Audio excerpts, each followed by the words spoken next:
दोस्तों champions league round of 16 का draw आ चुका है एंड काफ़ी इंटरेस्टिंग ड्रॉज निकले हैं और वही हुआ जो हमने सोचा था। सिटी और मैड्रिड उनको कभी वीफा पीछे नहीं छोड़ती है। तो रियल मैड्रिड और मैनचेस्टर सिटी का रियल मैड्रिड के साथ ड्रॉ निकला है। खावर भाई ड्रॉ के बारे में बताएं ज़रा। यूएफा हर साल इन्हीं दो टीम्स का ड्रॉ करती है। पिछले 7 साल से इन्हीं का ड्रॉ है। यूएफा ये स्क्रिप्टेड, ये तो मुझे लग रहा है कि बहुत बड़ी स्क्रिप्ट है कसम से सच में। और ड्रॉज की बात करें तो इस बार सिटी में कोई इतनी इंजरीज नहीं है। सिटी की फॉर्म भी अच्छी जा रही है। बहरहाल मैड्रिड ऊपर नीचे जा रही है और चैम्पियंस लीग में भी अभी प्लेऑफ्स खेल के गई है। बहरहाल सिटी राउंड ऑफ 16 में डायरेक्टली क्वालिफाई किया है। तो खावा भाई क्या लगता है कौन लेके जाएगा ये ड्रॉ?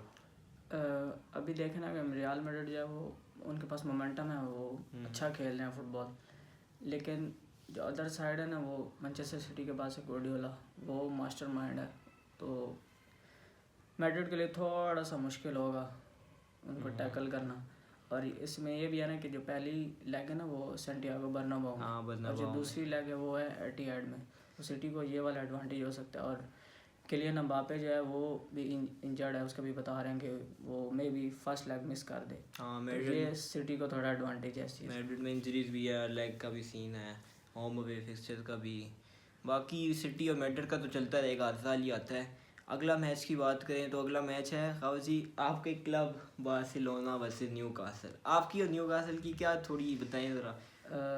न्यूकासल एक अच्छी टीम है। मैं थोड़ा सा नर्वस भी हूँ। लास्ट टाइम हम जीत गए थे उनसे, उनके होम में वे खेले थे और 2-1 से हम जीते थे। और बहुत टफ गेम थी। उनके पास एरियल सुपीरियरिटी है न्यूकासल के पास। डिफेंस उनकी बहुत तगड़ी, डिफेंस उनकी तगड़ी, उनकी मिडफील्ड भी तगड़ी है। लेकिन एक चीज़ जो मैंने आज पोस्ट देखी है उसमें यह है कि ब्रूनो गिमारेश और एक उनका मिडफील्डर है, मतलब मुझे उसका नाम याद नहीं आ रहा, जोलिंटन ही कोई और है, वीस आई थिंक उसका नाम है कुछ। तो वो दोनों जो हैं वो मे भी वो फर्स्ट लेग मिस करें, तो हमें ये थोड़ा सा एडवांटेज है। और दूसरा ये एडवांटेज है कि जो हमारी पहली लेग है ना वो है उधर न्यूकासल के होम में, और जो दूसरी लेग है वो है कैंप नाउ में। तो हमें ये थोड़ा सा एडवांटेज है। और हमारी और बार्सिलोना जिस तरह खेल रही है ना, मोमेंटम उन्होंने पकड़ लिया। कल का मैच देखा बार्सिलोना विलारियल, मीन यमाल भाई पहली हैट्रिक मारी है उसने, पहले अपनी हैट्रिक स्कोर अनस्टॉपेबल। मतलब कि गेम में ऐसे दिखाई दे रहा था जैसे कोई टच ही नहीं इस गेम के हिसाब से। वैसे कोई बेसिक्स नहीं कि वो उससे अच्छा है वो उससे अच्छा है, वैसे उस गेम में उसको कोई टच नहीं कर सका था भाई। उसने रोज़ा रख के उसने हैट्रिक स्कोर कर दी है, स्कोर्ड हैट्रिक व्हाइल फास्टिंग। तो भाई काफ़ी अच्छी बात है चैम्पियंस लीग ड्रॉ के ऊपर है। बाकी बात आई न्यूकासल पे, तो न्यूकासल पे भी आई थिंक सो न्यूकासल ऐसी टीम है मतलब कि जो अपनी फैंस से भी मतलब कि बहुत काफ़ी उनकी गेम में फर्क पड़ता है। और वैसे उनके ना इंग्लिश क्लब्स में होता है कि वो विल दिखाते हैं हमेशा, बेशक जितना मर्जी बड़ा क्लब आ जाए, बार्सिलोना, रियल मैड्रिड, वो कहते हैं हम बस दिखाएंगे क्योंकि पुराने क्लब्स हैं ना खावर, पुराने क्लब्स हैं, हिस्ट्री तो होती है कुछ। और हमारी जो बार्सिलोना का जो स्टाइल ऑफ प्ले है ना, पोजेशन गेम, बॉल को रखना, टेम्पो कंट्रोल करना, मिडफील्ड में पूरा गेम का कंट्रोल अपने पास, ये चीज़ें जो है ना, जो मैंने लास्ट टाइम उन प्लेयर्स के इंटरव्यूज़ देखे हैं ना, वो यही कहते हैं कि ये चीज़ें हमें नहीं पसंद। मतलब हम यूज़ टू नहीं है इस स्टाइल ऑफ प्ले के अगेंस्ट।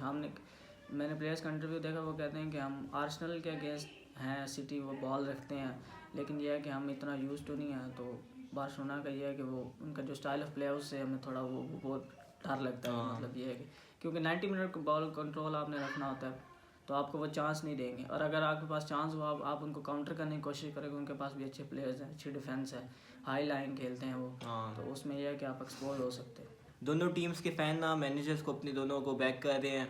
न्यूकासल ने तो टीफू भी बनाया हो, तो इस मैच काफ़ी अच्छा मैच होगा। अगले मैच की तरफ बढ़ते हैं। अगला मैच है जी PSG versus Chelsea, FIFA world cup final, club world cup final आ गया वापस जी। आई थिंक जो PSG जो है वो उन्होंने मोमेंटम पकड़ लिया। अब उनकी जो गेम है ना, मतलब वो बीच में थोड़ा सा हो गए थे, मतलब मैचेस बीच में हारना स्टार्ट हो गए थे। तो अभी उन्होंने 3-2 से मोनाको को मतलब सेकंड लेग में बीट किया। 3-2 से बीट किया, 3-2 से शायद 3-2। पहली लेग भी 3-2 थी आई थिंक सो। नहीं पहली लेग 3-2 थी। हाँ पहली लेग 3-2, अगली 2-2 या कुछ ही। हाँ इसका कुछ सीन था। हाँ आखिर में क्योंकि मोनाको 2-0 आप जा रही थी, तो PSG ने 3 गोल स्कोर कर लिए थे, क्योंकि मोनाको के एक प्लेयर को रेड कार्ड हुआ था। जिससे था ना कि अब चेल्सी भी ठीक है। चेल्सी प्रीमियर लीग में तो वो इतना अच्छा नहीं खेल रही, लेकिन वो चैंपियंस लीग में थोड़ा सा ना वो अलग इंटेंसिटी से खेलते हैं। हाँ, उनके प्लेयर्स भी काफ़ी बैकअप पे पूरे, और बाकी सीन अब है तो उनके प्लेयर्स भी सारे आ गए हैं तकरीबन। बाकी ये काफ़ी हाई स्कोरिंग मैच होगा मेरे हिसाब से, क्योंकि दोनों के पास काफ़ी अच्छे, कोल पामर भी वापस आ गया अटैक। तो पहला लेग है राउंड ऑफ 16 चेल्सी और PSG का, पार्क दे फ्रांस में। तो इस बारे में कौन सी एडवांटेज होगी, उन पे होगी या चेल्सी के पास होगी खबर? PSG के पास होगी डेफिनेटली, क्योंकि वो होम में बहुत कम गेम्स मतलब हारते हैं। हाँ, तो अगर वो 2-0 3-0 डाउन भी हों तो उनकी इंटेंसिटी नीचे नहीं होती। मतलब यह है कि वो इस एटीट्यूड के साथ खेलते हैं ना कि हमने गेम जीतनी है अपने होम में। On the other hand Chelsea की इस कंडीशन है, प्रीमियर लीग में तो काफ़ी डाउन सी है। चैंपियंस लीग में भी वो डायरेक्टली क्वालिफाई किए थे या प्ले ऑफ्स में थे? डायरेक्टली क्वालिफाई किए थे, मगर मतलब वही सीन है ना कि ना ज़्यादा ऊपर की चीज़ हुई है, वो ज़्यादा नीचे की चीज़ हुई है। मतलब कि उनकी फॉर्म आगे पीछे भी जा रही है, प्रीमियर लीग में मैचेस भी कुछ हार रहे हैं, चैम्पियन लीग मतलब टॉप 4 से भी बाहर हैं। मतलब जिस हिसाब से चेल्सी खेलती थी, जिस हिसाब से चेल्सी की फॉर्म थी, उस हिसाब से PSG को टक्कर देना थोड़ा सा मुश्किल है चेल्सी के लिए, क्योंकि होम एडवांटेज भी है उनके पास पहले, और ओवरऑल मतलब हिस्ट्री वो हेड टू हेड मैचेस देखे जाए तो हेड टू हेड में तो चेल्सी जीती है ज़्यादा। तो चेल्सी और PSG का हेड टू हेड रेशो, तो चेल्सी ने 4 मैचेस जीते हैं। लास्ट उन्होंने वर्ल्ड कप में जीता था, जो फाइनल आया था, और एडवांटेज उनके पास ज़्यादा है, मगर फॉर्म के हिसाब से बात की तो फॉर्म PSG के पास आता है, क्योंकि PSG जो है वो डिफेंडिंग चैम्पियंस है उसकी UCL की, तो वो अच्छी फॉर्म है। उनके बीच में इंजरीज हो गई थी इन्होंने में, जैसे कीमी वगैरह इंजर्ड हो गए थे, लेकिन बट AS मोनाको को सेकंड लेग उनके होम में था ना AS मोनाको के, तो आई थिंक उनके होम में था, मगर वो 2-0 की लीड ले गए थे। तो ये फॉर्म है कि उन्होंने बाद में जाके कम बैक किया है, बॉटल किया था मैंने थोड़ा सा, बट फिर बात ये भी है कि PSG बहुत मतलब अच्छा खेली थी। उसमें ये है कि उन्हें मोनाको के ना पता चल गया था सारी स्ट्रेटजी गेम प्लान का ना। मेरी प्रेडिक्शन तो ये है कि PSG जो है वो क्वालिफाई इजीली नहीं कर पाएगी, लेकिन ये है कि क्वालिफाई कर जाएगी। तो मैं भी यही सोचता हूँ कि PSG क्वालिफाई कर जाएगी, क्योंकि काफ़ी सिनारियोज है, होम एडवांटेज है, हेड टू हेड में चेल्सी ज़्यादा है, मगर फॉर्म के हिसाब से PSG ज़्यादा है, और प्लेयर क्वालिटी भी तो होती है, प्लेयर क्वालिटी विटीनिया ये सारे प्लेयर्स इनके पास ना अवेलेबल हैं। और मेन चीज़ ये है कि उनका मैनेजर लुइस एनरिके, उसके पास बहुत एक्सपीरियंस है काफ़ी, तो मतलब मेरे ख्याल में वर्ल्ड फुटबॉल में भी बेस्ट मैनेजर है वो, निकाल जाएगी PSG निकाल जाएगी। नेक्स्ट मैच पे आते हैं। नेक्स्ट मैच है हमारे यहाँ पे अंडरडॉग्स का, बोडो ग्लिम्ट वर्सेस स्पोर्टिंग CP। खावत बताएं क्या बोडो ग्लिम्ट की क्या स्टोरी जा रही है? इंटर को हराई जा रहे हैं, सिटी को हरा के आ रहे हैं, और स्पोर्टिंग ने PSG को हराया है। जिस इंटेंसिटी से वो खेल रहे हैं ना, मतलब एक तो वो नॉर्वे की टीम है, तो मतलब छोटे टाउन से आई है वो टीम, मतलब बैंकरप्ट हो गई थी, उनके बाजी भी इतनी नहीं है वहाँ पे, फाइनेंशियल क्राइसिस भी बहुत हो गए थे। उसके बावजूद मतलब उनके फैंस ने उनको बहुत सपोर्ट किया, फिर उन्होंने अपनी टीम को मतलब काफ़ी ऊपर ले गए। तो उसमें ये है कि अब फुटबॉल भी वो काफ़ी अच्छा अटैकिंग फुटबॉल खेल रहे हैं, 1-2 काफ़ी अच्छी पासिंग आ रही है, बहुत अच्छा लिंकअप प्ले है उनका, बहुत अच्छा उनका लिंकअप प्ले है। तो ये है कि वो स्पोर्टिंग को तंग तो ज़रूर करेंगे, लेकिन स्पोर्टिंग का ये है कि वो भी काफ़ी मतलब अच्छा खेल रहे हैं। वो PSG को हरा के आए हैं वो ग्रुप स्टेज में, और भी काफ़ी बड़ी टीम्स को हरा के आए, मतलब उनके इतना ईजी को फिक्सचर नहीं मिले थे उन्हें। लेकिन यह है कि मेरे ख्याल में रूबन अमीराम के जाने के बाद टीम वापस थोड़ी वो होगी है, लेकिन यह है कि रूबन अमीराम के होते हुए भी उनकी टीम काफ़ी अच्छा परफॉर्म की। विक्टर भी उन्होंने खो दिया भाई था, फिर वो आर्सेनल चला गया, तो फिर उसमें यह है कि लेकिन फिर भी अभी उसके बावजूद उन्होंने टीम बहुत ऊपर ले। तो प्रेडिक्शंस क्या है, मतलब कि प्रेडिक्शन स्पोर्टिंग जीतेगी या ये है कि स्पोर्टिंग गो थ्रू? स्पोर्टिंग मेरे हिसाब से बोडो ग्लिम्ट चली जाएगी, क्योंकि Bodo Glimt as such Inter Milan को भी टटल कर की थी। इंटर मिलान और उससे पहले सिटी की एक अच्छी टीम, जो एक अच्छी टीम जुड़ी हुई टीम है, उनकी केमिस्ट्री भी काफ़ी अच्छी है और गार्डियोला के टैक्टिक्स के अंदर है, उनको हरा गई थी। तो मैं एक चीज़ ऐड करूँ ना कि जो बोडो ग्लिम्ट है ना, वो मतलब ना अच्छा खेली जा रही है। तो जो ऐसी टीम्स होती हैं ना, उसमें ये होता है कि अगर आप एक दो मिस्टेक्स भी करो ना, तो अगली टीम आपको पनिश करेगी। तो स्पोर्टिंग का यह है कि वो तकरीबन हर साल चैंपियंस लीग खेलते हैं, जब से मैं फुटबॉल देख रहा हूँ वो चैंपियंस लीग हर साल खेलते हैं। वो पोर्चुगल की वो तकरीबन बेस्ट टीम है। पोर्टो हो गया, ये जो उनकी पोर्टो से अच्छी जा रही है, बेनिफिका होगी, ये टॉप पे जा रही है, ये अच्छी टीम है। तो उसमें ये कि इसलिए मैं स्पोर्टिंग को ना थोड़ा मतलब 60% स्पोर्टिंग और 40% बोर्डो क्लिप। और मैं ये इस वजह से कह रहा हूँ क्योंकि आई थिंक बोर्डो क्लिप ये चीज़ क्वालिफाई कर जाएगी नेक्स्ट राउंड में, मगर नेक्स्ट राउंड में जाके वो हार जाएगी, क्योंकि एक्सपीरियंस भी चाहिए होता है। चैम्पियन लीग सबसे बड़ा कंपटीशन है वर्ल्ड फुटबॉल में। बाकी इस हिसाब से फॉर्म के हिसाब से बोर्डो क्लिप के प्लेयर्स भी अवेलेबल हैं, एक प्लेयर की भी इंजरी नहीं है, तो इस राउंड में वो ले जाएंगी। मगर I think so next round में कुछ हो सकता है। वो नेक्स्ट राउंड फिर ये भी है ना कि दोनों टीम्स का जो मैनेजर है ना वो गेम को मैनेज किस तरह करते हैं। अब स्पोर्टिंग, इसलिए मैं स्पोर्टिंग को ज़रा थोड़ा हाईली रेट कर रहा हूँ, क्योंकि एक तो वो हर साल चैंपियंस लीग खेलते हैं, उनका एक्सपीरियंस बहुत है चैंपियंस लीग, बड़ी बड़ी टीमों को वो हरा देते हैं। उनको आप ये नहीं कह सकते कि वो छोटी टीम स्पोर्टिंग ना नहीं। तो इसलिए ना मैं थोड़ा स्पोर्टिंग को हाईली रेट कर रहा हूँ। स्पोर्टिंग ने वो गो थ्रू कर जाएगी, मेरी प्रेडिक्शन तो ये है। चले देखते हैं क्या सीन होता है। बाकी अगला मैच आएगा हमारा यहाँ पे, मेरा club Tottenham versus Atlético. Tottenham क्या सीन है यार भाई, मुझे तो नहीं लगता है, मुझे अपने आप पे भरोसा नहीं है। आपको अपने आप पे क्यों नहीं, आपको अपने क्लब पे भरोसा? हमारे क्लब की इंजरी लिस्ट जो है ना, वो वाला स्क्वाड इतना अच्छा है अपने फर्स्ट टीम स्क्वाड से, अब मैं क्या भरोसा रखूं उन पे। उसमें फिर अभी अगर एक टीम की इंजरीज हो जाती है ना, तो फिर उसमें मैनेजर जो है ना, मैनेजर अभी अब मतलब आप गेम प्लान ऐसा तैयार करो ना कि आपकी जो इंजरीज है ना उसमें कोई फ़र्क ना पड़े। उसमें फिर ये होता है अगर आपके स्क्वाड में डेप्थ है तो फिर तो आप थोड़ा मैनेज कर लोगे, और अच्छे प्लेयर हैं आपके, मतलब एक पोजीशन के मतलब दो तीन प्लेयर हैं तकरीबन आपके पास, जो मतलब अल्टरनेट पोजीशंस पे खेल सकते हैं। उसमें ये होता है। तो टॉटनहम जो है ना, मतलब पिछली जो मैंने प्रीमियर लीग की परफॉर्मेंस में मैं उनको जज नहीं कर सकता, क्योंकि चैंपियंस लीग एक चैंपियंस लीग में काफ़ी अच्छा जा रहा है। मैं ये नहीं कह सकता कि यार प्रीमियर लीग में अगर वो अच्छा नहीं खेल रहे तो ये है कि वो चैंपियंस लीग में भी अच्छा नहीं खेलेंगे। तो चैंपियन लीग में उन्होंने 5 पे फिनिश किया है, तो 5 पे फिनिश किया, 4 पे फिनिश किया। तो इसमें यह है कि अच्छा मैच होगा। एटलेटिको भी बहुत दोनों ईगो टू डोर, हमारा नया मैनेजर आया, इंडियन मैनेजर था, जुवेंटस में था, मार्से से सैक हो गया आई थिंक, नहीं मार्से में तो डिजर्बी था, शायद मार्से से सैक हो गया या किससे हो गया, बट जुवेंटस का था। जुवेंटस जब I think so relegation battle face करी थी तो उन्हें वो चैंपियंस लीग स्पॉट पे लेके गया, जो इस साल खेल रही है वो चैंपियंस लीग, वो उसकी वजह से गया। आई थिंक सो हमारे लिए अभी ना चैंपियन लीग इतना मैटर नहीं करता जितना प्रीमियर लीग करता है कि ऊपर रहना, बट अगर हम चैंपियन लीग में कोई ऐसा रन ले भी जाएं तो काफ़ी अच्छा सीन होगा। बट मुझे नहीं लगता कि एथलेटिक को हराने के बाद हम बारसा को भी हरा देंगे।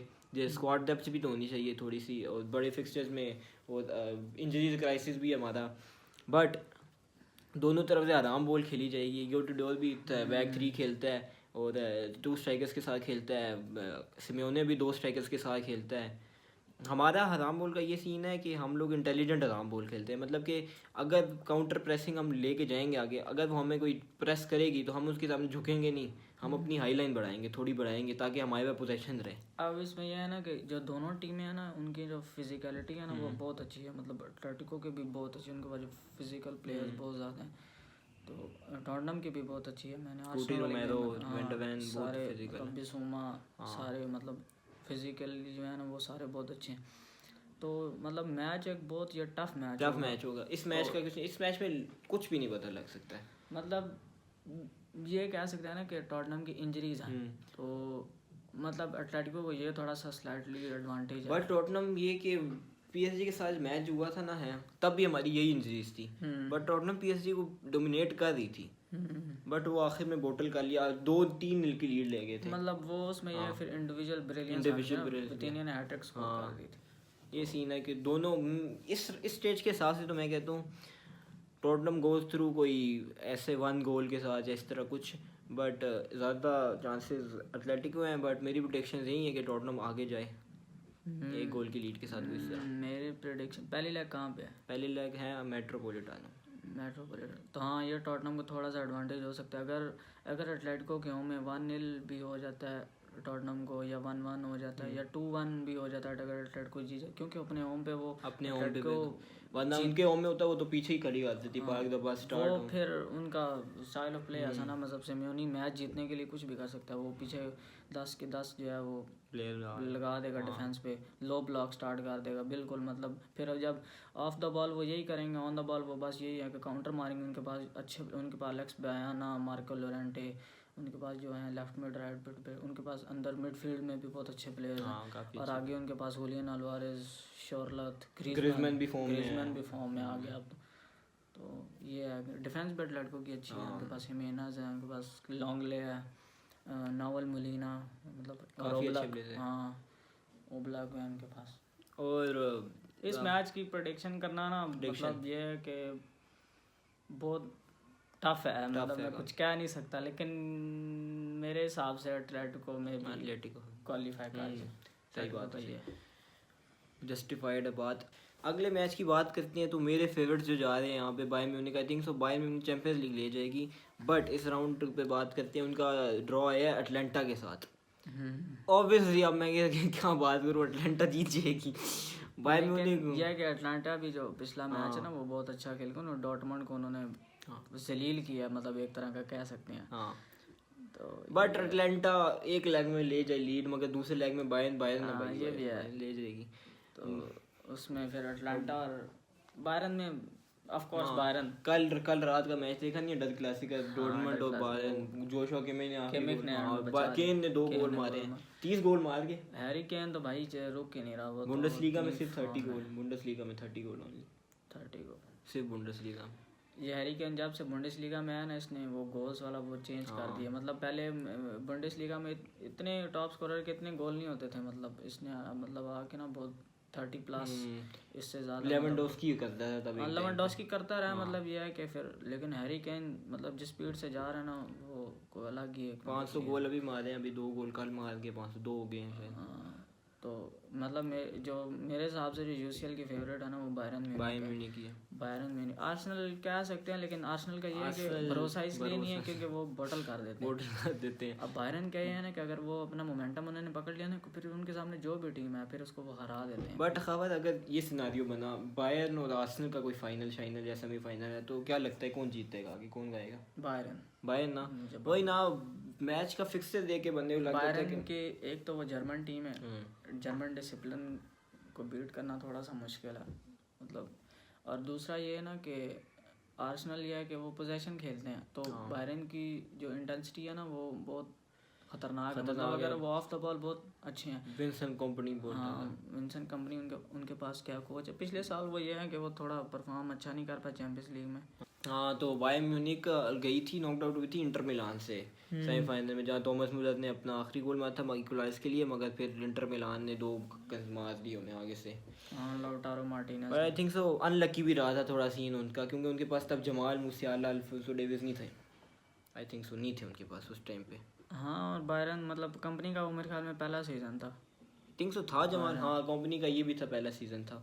नहीं जमाल पीछे इंजर्ड भी रहा था फिर, क्योंकि बार्सिलोना वाली गेम में भी जमाल मूसियाला नहीं था जब ग्रुप स्टेज में बार्सिलोना जीती थी ना, ये भी सीन है।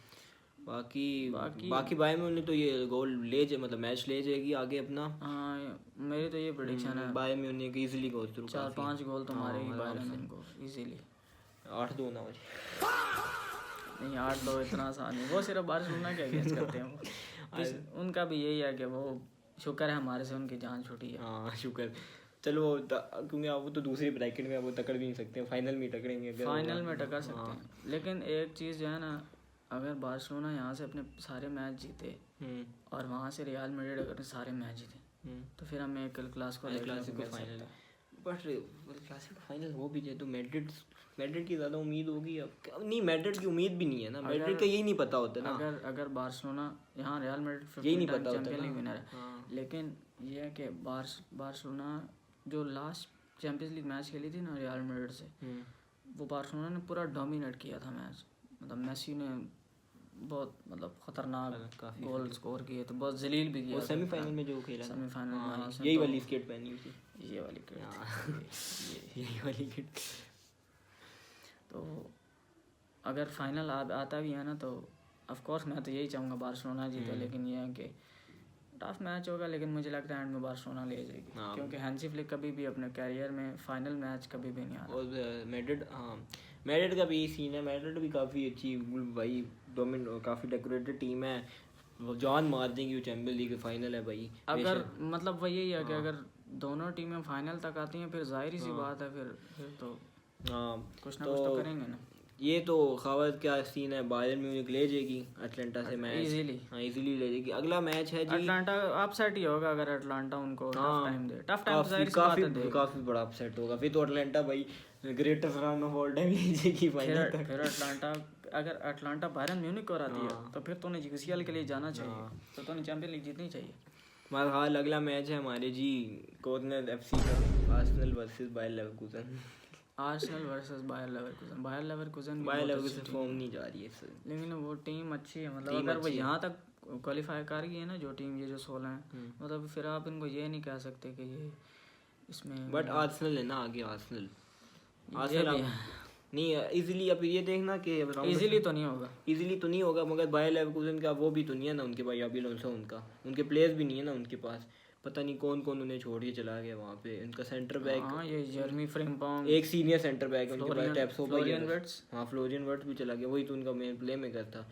हाँ ये सच तो मतलब ये है कि फिर भी मैं कहूँगा आर्सेनल जीत हाँ आर्सेनल तो जीत जाएगी, तो ये कंक्लूजन यही निकलती है कि आर्सेनल जीत जाएगी। यूएफा ने ना एक जो चीज़ मतलब गलत की है, हाँ एक तरफ सारी अच्छी टीमें एक ब्रैकेट में कर दी हैं और एक तरफ मतलब बार्सिलोना अब ये है कि वो टीम तो अच्छी है लेकिन ये है कि इतने वो पिछले 3-4 साल से कोई अच्छा नहीं खेल रही, हाँ तो उन्होंने सारी टीमें जो है ना वो एक तरफ कर दी हैं, वो जो यूरोपा में खेलती रही हैं। हाँ क्योंकि बायर लेवरकुसन भी 2 टाइम यूरोपा चैंपियन है, टॉटनहम भी मेरे ख्याल में 2 टाइम यूरोपा चैंपियन है। नहीं वो है 3 दफ़ा, मगर हाँ, पिछले हम लास्टली पिछले दफ़ा जीते थे। हाँ और आर्सेनल तो मेरे ख्याल में आर्सेनल यूरोपियन टाइटल ही नहीं जीती है खास भाई। हाँ वो यूरोपियन टाइटल, लेकिन फिर भी हम उनको ये नहीं कह सकते कि खेल तो वो ठीक रहे, ठीक तो वो नहीं खेल तो वो सही रहे।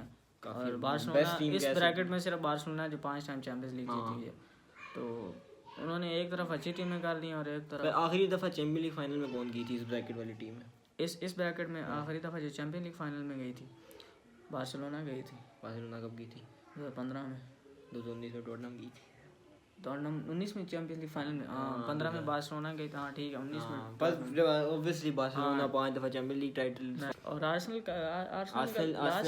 2003 के टाइम पे गई थी कोई बार्सिलोना के साथ जब हुआ था उनका फाइनल, हाँ याद नहीं है 2002 में गई और थी। बायर 2002 में नहीं, बायर लेवरकुसन मेरे ख्याल में 2002 में गई थी रियल मैड्रिड के अगेंस्ट, शायद जब जिडान ने वॉली स्कोर की थी। वो लेवरकुसन थी ना टीम, आई थिंक सो, शायद लेवरकुसन थी, लेवरकुसन थी मेरे ख्याल में। हाँ चलें देखते हैं, यही तो बात होती रहेगी। राउंड ऑफ 16 की लाइव स्ट्रीमिंग होगी, साथ बादशाह एवरीथिंग जितने भी मैचेस होंगे जो बड़े बड़े मैचेस हैं सारों की लाइव स्ट्रीम होगी, काफ़ी मज़ा आएगा राउंड ऑफ 16 में। कंक्लूजन यही है कि काफ़ी अच्छे मैचेस हों, मज़ा आए।